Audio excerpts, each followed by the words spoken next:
అన్నదాత అన్నదాత మీ అన్నదాత చెమటోడ్చి ఆహారాన్నందించే రైతన్న అనునిత్యం నీ కండదండగా నిలిచే నేస్తం ఎవరన్నా అన్నదాత అన్నదాత మీ అన్నదాత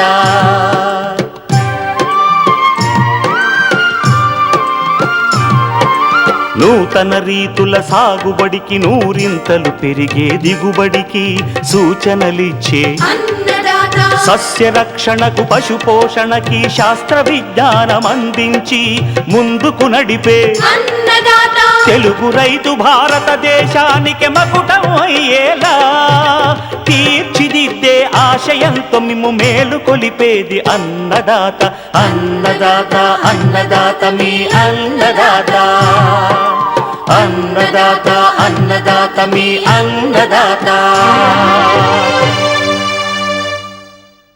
అన్నదాత ప్రేక్షకులకు నమస్కారం.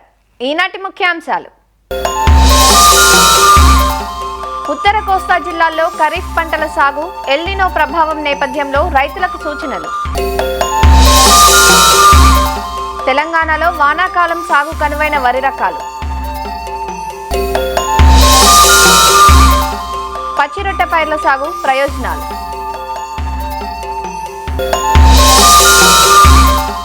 ఇంకా జై కిసాన్ వ్యవసాయ సమాచారం.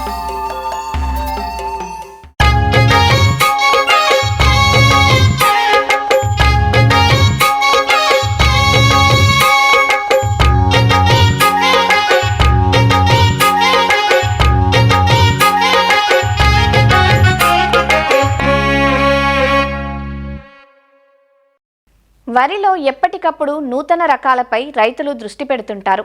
ప్రధానంగా మార్కెటింగ్కు అనువుగా ఉండే రకాలు, సన్న రకాలు, ఉల్లికోడును, ఇతర చీడపీడలను తట్టుకునే రకాలు, అలానే చౌడును తట్టుకునే రకాలపై ఆరా తీస్తుంటారు.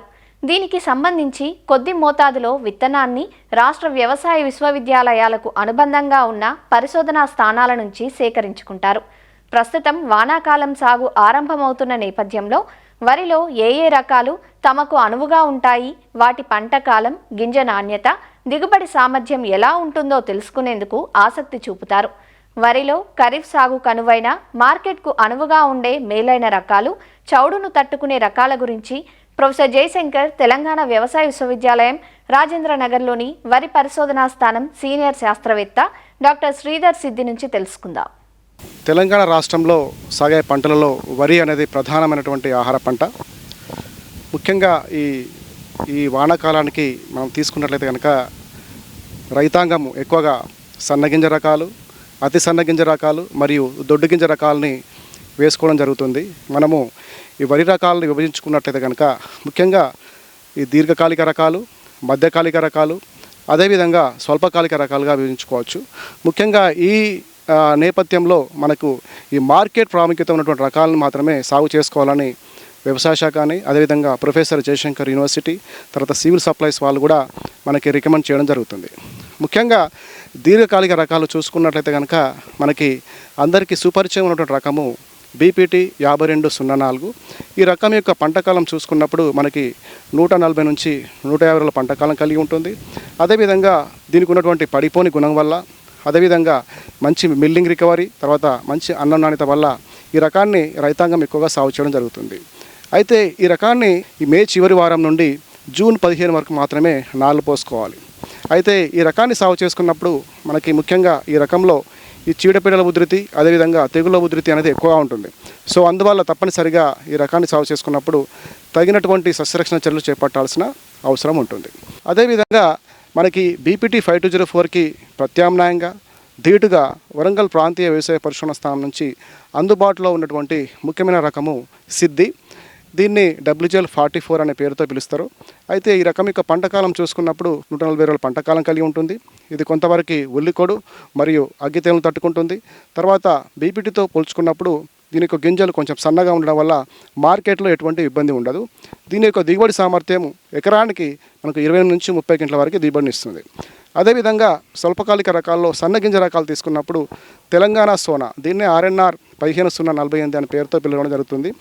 ఈ రకాన్ని మన రాజేంద్రనగర్ వరి పరిశోధన విభాగం నుంచి రూపొందించబడింది. దీనికి ఉన్నటువంటి తక్కువ గ్లైసెమిక్ ఇండెక్స్ వల్ల ఈ రకము ఇప్పటికే చాలా వరకు అంటే మన తెలంగాణ రాష్ట్రంలోనే కాకుండా కర్ణాటకలో, అదేవిధంగా తమిళనాడులో, ఆంధ్రప్రదేశ్లో ఈ రకాన్ని సుమారుగా ఏటా 40 లక్షల ఎకరాల పైగా సాగు చేయడం జరుగుతుంది. అయితే ఈ రకం యొక్క ముఖ్య లక్షణాలు తీసుకున్నప్పుడు మనకి ఈ రకాన్ని వానాకాలంలో, అదేవిధంగా యాసంగిలో సాగు చేసుకోవచ్చు. దీనికి తక్కువ కాల పరిమితి ఉండటం వల్ల వానాకాలంలో సాగు చేసుకునేటప్పుడు పచ్చరొట్ట పంటలను వేసుకొని మనము దీన్ని భూసారాన్ని పెంచుకోవడానికి అవకాశం ఉంటుంది. మనం ఖరీఫ్లో ఆలస్యంగా వేసుకోవడానికి అనువైనటువంటి రకం కనుక. అదేవిధంగా ఈ రకము మంచిగా అంటే సమర్థవంతంగా అగ్గి తెగుల్ని తట్టుకుంటుంది. అదేవిధంగా దీని యొక్క గింజలు చూసుకున్నప్పుడు అంటే మిక్కిలి సన్నగా ఉంటాయి. బీపీటీ 5204 కంటే సన్నగా ఉండడం వల్ల మార్కెట్లో మంచి డిమాండ్ ఉన్న రకంగా తీసుకోవచ్చు. 100 కిలోల వడ్లను మనం మరాడించినప్పుడు సుమారుగా 65 కిలోల మంచి అంటే నిండు బియ్యాన్ని ఇస్తుంది. తర్వాత ఈ రకాన్ని సాగు చేసుకున్నప్పుడు కొన్ని జాగ్రత్తలు తీసుకోవాల్సిన అవసరం ఉంటుంది.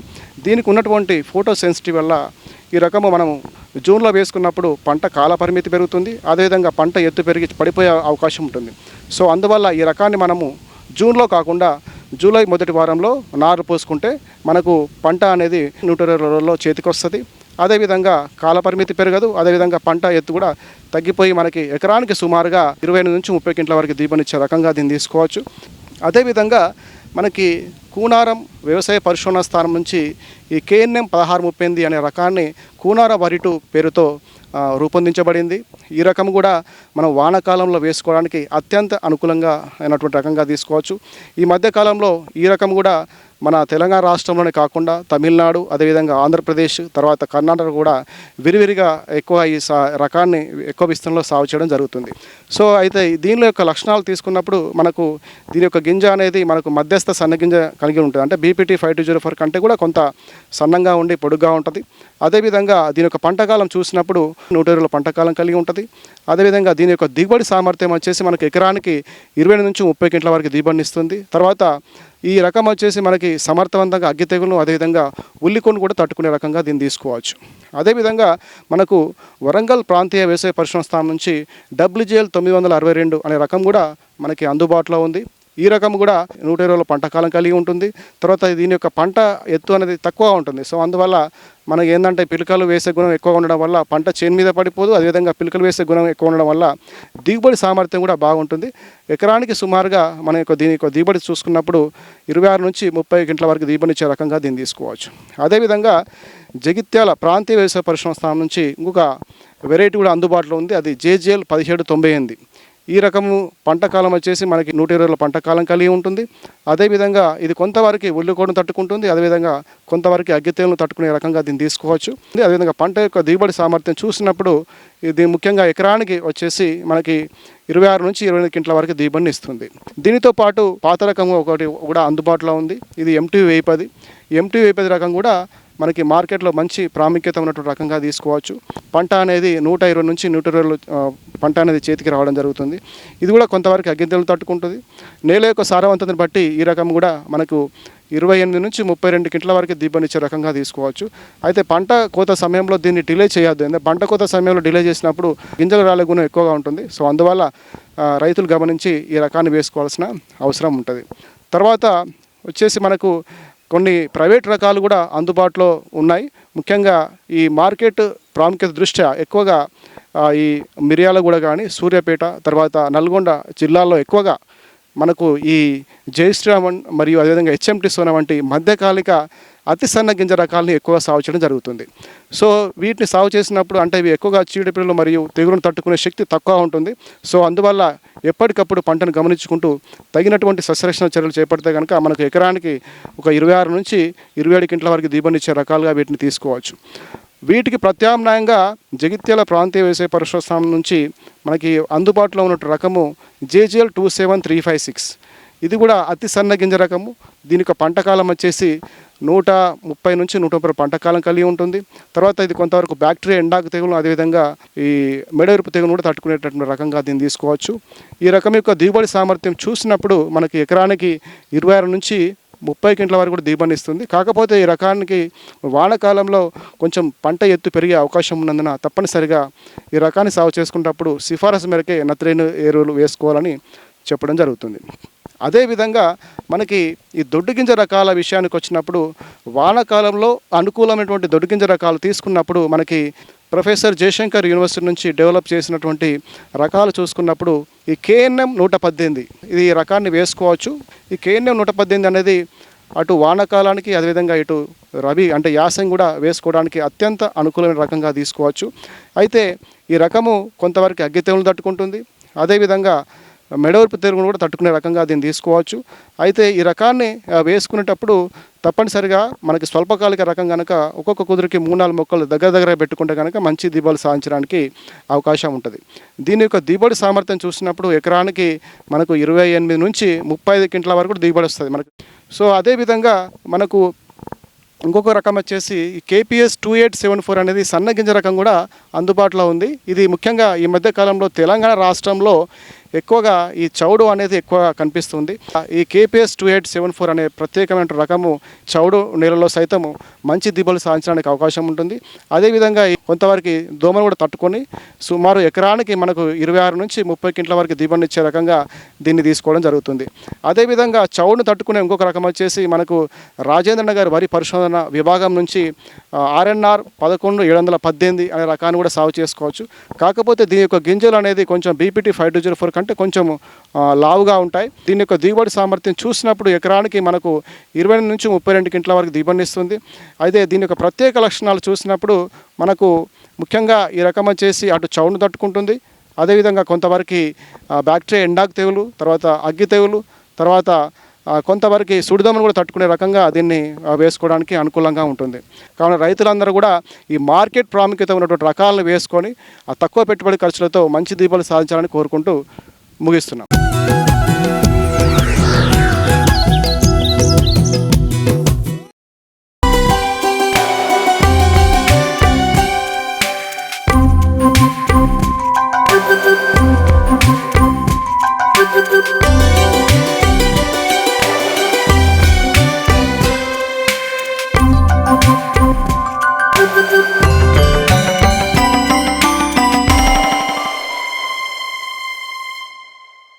నేలకు సారాన్ని అందించి పంటలు బాగా పండటానికి అవసరమయ్యేవి ఎరువులు.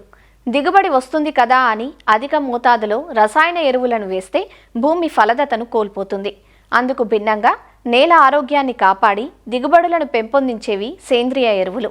పశువుల ఎరువు, వానపాముల ఎరువు, ఘనజీవామృతం, కోళ్ల ఎరువు, పచ్చిరొట్ట ఎరువు, జీవన ఎరువులు వంటి అనేక రకాల సేంద్రియ ఎరువులను రైతులు లభ్యతను బట్టి, సౌలభ్యాన్ని బట్టి వాడుకోవచ్చు. వీటిలో పచ్చిరొట్ట ఎరువుల వాడకం రైతుకు సులువుగానే కాక తక్కువ ఖర్చుతో ఉపయోగించుకునే అవకాశం ఉంది.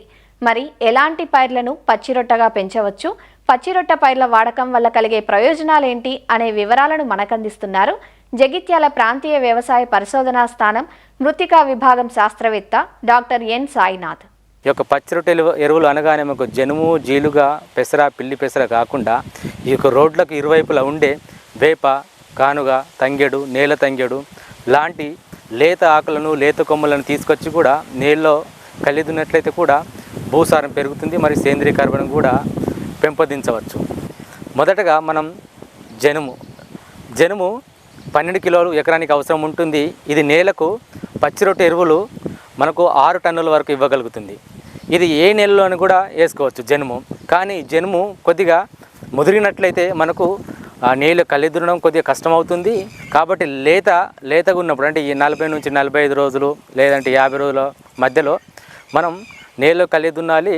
తర్వాత మనకు భూసారం కూడా పెంపొందించవచ్చు. తర్వాత జీలుగా మనకు ఎకరానికి 20 కిలోలు విత్తనం అవసరం ఉంటుంది. ఇది నేలకు 6 నుంచి 12 టన్నుల వరకు పచ్చిరొట్ట ఎరువులను ఇవ్వగలుగుతుంది. జీలుగను క్షార భూముల్లో కొద్దిగా చౌడున్న నేలలో వేసుకున్నట్లయితే కొద్దిగా లాభదాయకంగా ఉంటుంది. ఈ పెసర, పిల్లి పెసర మనకు పంటగా ఉపయోగించుకోవచ్చు. ఆ విధంగా పంట అయిపోయిన తర్వాత విత్తనం తీసుకున్న తర్వాత దాని యొక్క వ్యర్థాలను నేలలో కలిగి ఉన్నట్లయితే కూడా మనకు పచ్చిరొట్ట ఎరువుగా ఉపయోగపడుతుంది. దీని ద్వారా సేంద్రీయ కర్బనం కూడా నేలకు యాడ్ అవుతుంది. ఇవే కాకుండా మనకు రోడ్లపైన అక్కడక్కడ దొరికే వేప లాంటివి దాన్ని కూడా మనం నేలలో లేత కొమ్మలను, లేత ఆకులను కొద్దిగా బయట నుంచి తీసుకొచ్చి మనము ఎక్కడ కావాలో నేలలో అక్కడ వేసుకొని కలిదున్నట్లయితే కూడా చాలా ఉపయోగాలు ఉన్నాయి. తర్వాత తంగెడు కానీ, కానుగ కానీ, జిల్లెడు కానీ, నేల తంగెడు కానీ ఇటువంటి లేత ఆకులను, లేత కొమ్మలను నేలలో కలుపుకోవచ్చు. లేదా మన గట్లపైన కూడా ఇటువంటి పెట్టుకొని ఇప్పుడు అవసరం ఉన్నప్పుడు కూడా ఆ లేత కొమ్మలు లేత ఆకులను మనం నీళ్ళలో కలుపుకోవచ్చు. ఈ యొక్క పచ్చిరొట్ట ఎరువులను కొన్ని సూచనలు పాటించాలి. ఏంటంటే పచ్చిరొట్ట ఎరువులను ఎప్పుడైనా మనం 40 నుంచి 50 రోజుల మధ్యలోనే నీళ్ళలో కలిగి దున్నాలి. అంటే 50% పూత దశలో నీళ్ళలో కలిగి దున్నాలి. తర్వాత తొలకరి వర్షాలు కురిసినప్పుడు నేలలో చల్లుకోవాలి. లేదా పెసర లాంటి పంటను వేసుకున్నట్లయితే మనకు విత్తనం కూడా ఉపయోగపడుతుంది. దాని యొక్క వ్యర్థాలను కూడా నీళ్ళలో కలిగి దున్నుకోవచ్చు.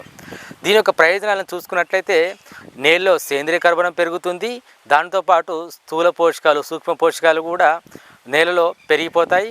అదేవిధంగా లభ్యం కాని స్థితిలో ఉన్న పోషకాలు కూడా లభ్య స్థితిలోకి వస్తాయి. అదేవిధంగా నీటి నిల్వ సామర్థ్యం కూడా పెరుగుతుంది.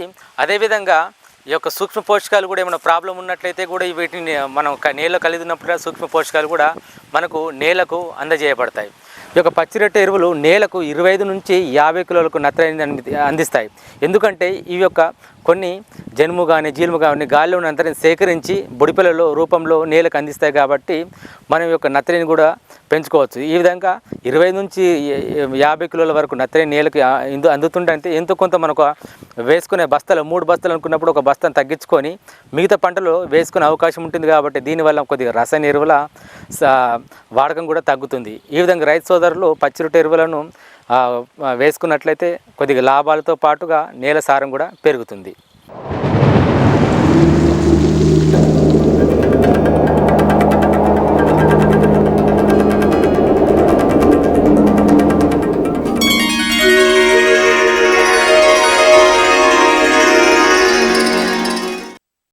ఈ ఏడాది ఎల్నినో ప్రభావం వల్ల వర్షపాతం తగ్గవచ్చంటూ వాతావరణ శాఖ సూచిస్తోంది. దీని ప్రభావం వ్యవసాయంపై ఉండవచ్చని, రైతులు అప్రమత్తంగా ఉండాలని శాస్త్రవేత్తలు ఇప్పటికే హెచ్చరిస్తున్నారు. ఎల్నినో ప్రభావంతో వర్షాలు తగ్గడం, ఉష్ణోగ్రతలు పెరగడం, వర్షాల మధ్య ఒరుపు, వర్షాల మధ్య నిడివి పెరగడం వంటివి ఉండవచ్చు. కాబట్టి దీన్ని దృష్టిలో ఉంచుకొని ఉత్తర కోస్తా ప్రాంతంలో రాబోయే ఖరీఫ్ సాగులో ఎలాంటి చర్యలు చేపట్టాలి, నీటి సంరక్షణ, నీటి నిల్వ, ఎలాంటి పంటలు ఎంచుకోవాలి వంటి అన్ని వివరాలను మనకందిస్తున్నారు విజయనగరం జిల్లా ఏరువాక కేంద్రం ప్రధాన శాస్త్రవేత్త డాక్టర్ ఎంఎంవి శ్రీనివాసరావు. ఎల్నినో అంటే మనకి పసిఫిక్ మహాసముద్రంలో ఎండల తీవ్రత ఎక్కువ అవడం వలన సముద్రం పై మట్టంతో నీరు వేడెక్కడం వలన వేడిగాలులు ఎక్కువగా వ్యాపించి మన నైరుతి ఋతుపవనాల మీద ప్రభావం పడే అవకాశం ఉందని చాలామంది మన ఈ ఏదైతే మెటలాజికల్ డిపార్ట్మెంట్ నుంచి మనకి సూచనలు చేయడం జరుగుతుంది. ప్రభావం మనకి ఎలా ఉంటుందంటే ఎక్కువ వర్షపాతం తక్కువ రోజుల్లో పడిపోయి మనకి సాధారణ వర్షపాతంగా చూపించడం జరుగుతుందని కూడా అంటున్నారు. కాబట్టి వర్షపాత దినాల సంఖ్య తగ్గిపోవచ్చు. కాబట్టి రైతు సోదరులు ఏంటంటే ఈ దృష్టిలో ఉంచుకొని ఎల్నినో దృష్టిలో ఉంచుకొని మన పంటలు పండించే విధానంలో కానీ అలాగే పంటల సరళలో కానీ మనం మార్పులు చేసుకోవాల్సిన అవసరం ఎంతైనా ఉంది. ఈ ఎల్నినో ప్రభావం ఉంటుంది లేదా ఉండదు అనే పక్కన పెడితే రైతు సోదరులు ముఖ్యంగా చిన్న చిన్న కమతాలు ఎవరికైతే ఉన్నాయో ఖచ్చితంగా వాళ్ళు మనకి ఈ నీటి కుంటలు ఏర్పాటు చేసుకోవాలి. వర్షం పడితే నీరంతా ఎక్కడికైతే వెళ్తుందో అక్కడ మనం నీటి కుంటలు ఏర్పాటు చేసుకోవాలి. మరి ముఖ్యంగా నీటి కుంటలు చూసినట్టుగైతే 10 మీటర్లు పొడవు, 10 మీటర్లు వెడల్పు, అలాగే 2.5 మీటర్లు లోతు నీటి కుంటలు ఏర్పాటు చేసుకోవాలి. ఎక్కువ వర్షం పడినప్పుడు మన నీరుని మన పొలంలోనే ఈ నీటి కుంటలో దాచుకోవడం వలన మధ్యలో ఒక 15 నుంచి 20 రోజులు వర్షాభావ పరిస్థితులు వచ్చినప్పుడు మనం ఆయిల్ ఇంజిన్ పెట్టి కానీ లేదా బోరు పెట్టి మోటార్ నీరు పెట్టుకొని కానీ లేదంటే స్ప్రింక్లర్ ద్వారా కానీ అవసరమైతే మనం ఈ ఏదైతే ఉద్యాన పంటలు అయితే మన మనుషుల ద్వారా కానీ మోయించుకొని నీరు పెట్టుకొని మనం పంటను కాపాడుకోవడానికి అవకాశం ఉంటుంది. సో ఈ వర్షాలు పడినప్పుడు అలాగే ఈ వర్షాలు ఎక్కువ పడుతున్నప్పుడు కూడా మనం పొలాన్ని మనం తయారు చేసుకుంటూ ఉంటాము. అయితే పొలాన్ని తయారు చేసుకున్నప్పుడు మంచి పదుల్లో ఒకసారి మనం ఈ సబ్సాయిలర్ అంటాం, అంటే 2 నుంచి 3 అడుగుల లోతు వరకు కూడా దున్ని భూమి పొరల్లో ఏదైనా హార్డ్ ప్యాన్స్ అంటాము, గట్టి పడిపోయిన పొరలు కూడా చీల్చేసి భూమిలోకి నీరు బాగా ఇంకడానికి దోహదపడుతుంది. కాబట్టి ఈ సబ్సాయిలర్తో కూడా మనం అప్పుడు అంటే సంవత్సరానికి ఒకసారైనా వేసవిలో వర్షాలు పడినప్పుడు ఒకసారి గుర్తు చేసుకున్నట్లయితే మన భూమి పొరల్లో నీరు బాగా సమృద్ధిగా నింపేసి ఉండడం వల్ల ముందు పంట తీసుకోవడానికి కూడా అవకాశం ఉంటుంది. కాబట్టి రైతు సోదరులు ఖచ్చితంగా ఈ సబ్సాయిలర్తో సంవత్సరానికి ఒకసారైనా వేసవిలో దున్నుకోవాలి. మరి ముఖ్యంగా ఈ ఆరుతడి పంటలు సాగు చేసినప్పుడు ఇలాగ బ్రాడ్ బెడ్ అండ్ ఫర్రో మెథడ్లో మనం సాగు చేసుకుని బెడ్ మీద వరుసల్లో విత్తుకున్నట్టుగైతే అధిక వర్షాలు పడినప్పుడు ఈ వర్షాన్ని మనం కాలువల్లో సంరక్షించుకోవచ్చు. మరీ అధిక వర్షాలు అయితే మన కాలువ ద్వారా కూడా బయటకు తీసేయడం వల్ల వడలు తెగులు రాకుండా నిరోధించవచ్చు. ఈ వర్షంలో మనం 30 సెంటీమీటర్ల దూరంలో వర్షంలో సాగు చేసిన పంటలో మనం చూసినట్టుగైతే క్రిసెంట్ ఫర్రోస్ అంటాం, అంటే క్రిసెంట్ ఫర్రోస్ కానీ లిస్టింగ్ బేసిన్స్ అంటాము. అంటే ఈ వరుసల్లో కొద్దిగా మట్టి తీసి కొద్దిగా ముందుకి మట్టి వేసి అలా కొద్దిగా మట్టి తీసి కొద్దిగా మట్టి వేయడం వల్ల ఏంటంటే ఆ వరుసల మధ్యలోని కొద్ది లోతు చేసి కొద్దిగా ఎత్తిసేసి కొద్ది లోతు చేసి కొద్దిగా ఎత్తి చేయడం వల్ల ఏంటంటే నీరు ఆ కుంటల్లో ఇంకి పంట కాలంలో పంటలకు బాగా ఉపయోగపడుతుంది, నీరుని కూడా బాగా సంరక్షణ చేసుకోవడానికి ఉపయోగపడుతుంది. అలాగే ఈ ప్రతి 3.5 మీటర్లకి ఒక లోతు కాలువలు చేసుకోవాలి. అడపాదడప పడే వర్షాలు కూడా మనం సంరక్షణ చేసుకోవడానికి, నీరుని సంరక్షణ చేసుకోవడానికి ఉపయోగపడుతుంది. అలాగే మరి ముఖ్యంగా తోట పంటలు చూసినట్టుగైతే ముఖ్యంగా మామిడి తోటలు కానీ జీడి తోటలు కానీ మొక్కకి మధ్య చిన్న కుంట్లు చేసుకునేటట్టుగైతే వర్షం పైన అంటే మొక్కకి మొక్క మధ్యలో చేసుకోవాలి.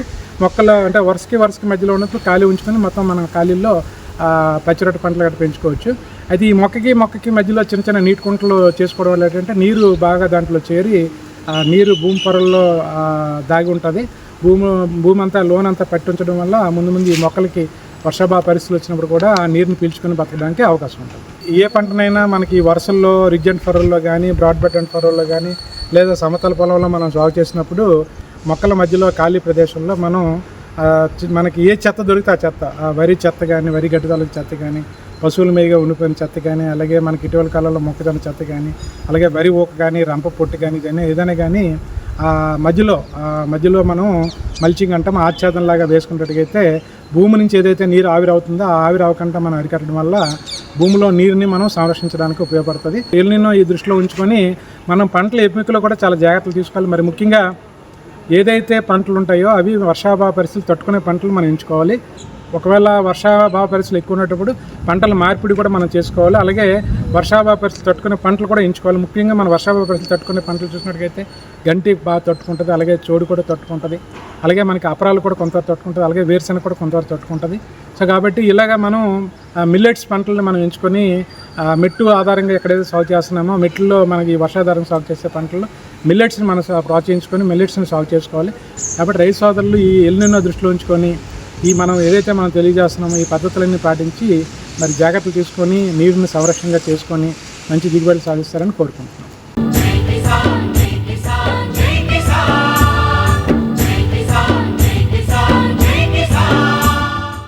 వ్యవసాయ సమాచారం ఇప్పుడు జై కిసాన్లో చూద్దాం. వ్యవసాయ మార్కెటింగ్ శాఖ ఆధ్వర్యంలో వసూలు చేసే పన్నులను ఇక నుంచి ఆన్లైన్ చేస్తున్నట్లు నెల్లూరు జిల్లా మార్కెటింగ్ శాఖ అధికారులు తెలిపారు. గతంలో పన్ను చెల్లింపులకు వ్యాపారులు, ట్రేడర్లు కొంత ఇబ్బంది పడాల్సి వచ్చేది. అంతేకాక మాన్యువల్ పద్ధతిలో అవకతవకలు, అక్రమాలకు అవకాశం ఉండేదని, ఈ నేపథ్యంలో ప్రభుత్వం నూతనంగా ఈ మార్కెట్ విధానాన్ని ప్రవేశపెట్టినట్లు వివరిస్తున్నారు. మార్కెటింగ్ శాఖకు సంబంధించి పర్మిట్లు, రైస్ మిల్లు పన్ను వసూళ్లు, లైసెన్స్ రెన్యువల్, మార్కెటింగ్ శాఖ భవనాల బాడుగలు అన్నీ ఇక నుంచి ఈ మార్కెటింగ్ విధానంలోనే జరుగుతాయన్నారు. ఈ మార్కెటింగ్ పై వ్యాపారులకు, ప్రజలకు పెద్ద ఎత్తున అవగాహన కల్పిస్తున్నామన్నారు. జూలై 1వ తేదీ నుంచి ఈ మార్కెటింగ్ అమల్లోకొస్తుందన్నారు.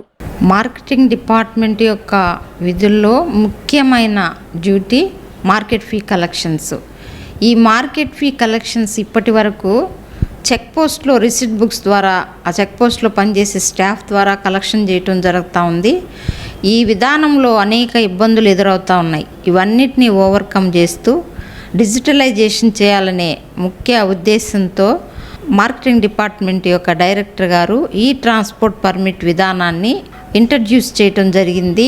ఈ విధానం ద్వారా ట్రేడర్ని ఆన్లైన్లో రిజిస్ట్రేషన్ చేసుకుంటే వాళ్ళు ఎక్కడైనా ఆ సరుకుని లోడ్ చేసుకునేటప్పుడు అక్కడి నుంచే పేమెంట్ మోడ్ చేసుకోవచ్చు.